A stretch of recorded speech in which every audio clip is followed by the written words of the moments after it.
गोकुळ दूध संघाचा कारभार प्रशासकांच्या ताब्यात. मुख्यमंत्री देवेंद्र फडणवीस यांची भेट घेऊन आमदार शिवाजीराव पाटील यांनी मानले आभार. निर्णयामुळे सहकार आणि राजकीय वर्तुळात खळबळ. कोल्हापूर जिल्ह्यातील गोकुळ दूध संघावर प्रशासक नेमण्यात आला असून संघाचा कारभार प्रशासकांच्या ताब्यात देण्यात आलाय.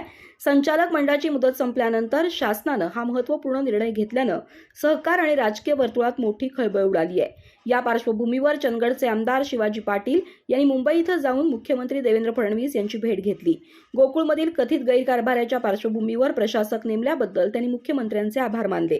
गोकुळ दूध संघातील कारभारात पारदर्शकतेचा अभाव आणि अनियमिततेबाबत तक्रारी समोर येत असताना प्रशासक नेमण्याची मागणी आमदार पाटील यांनी सातत्यानं केली होती. शासनाने या मागणीची दखल घेत प्रशासक नेमल्याचं स्पष्ट झालंय.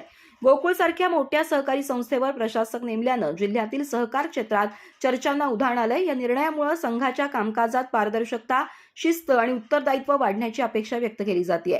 या घडामोडींमुळे कोल्हापूर जिल्ह्यातील राजकारणात नव्या समीकरणांची नांदी झाली असून आगामी काळात याचे व्यापक परिणाम पाहायला मिळण्याची शक्यता वर्तवली जाते. अधिक माहिती आणि ताज्या घडामोडींसाठी आजच आमचे चॅनल सबस्क्राईब करा.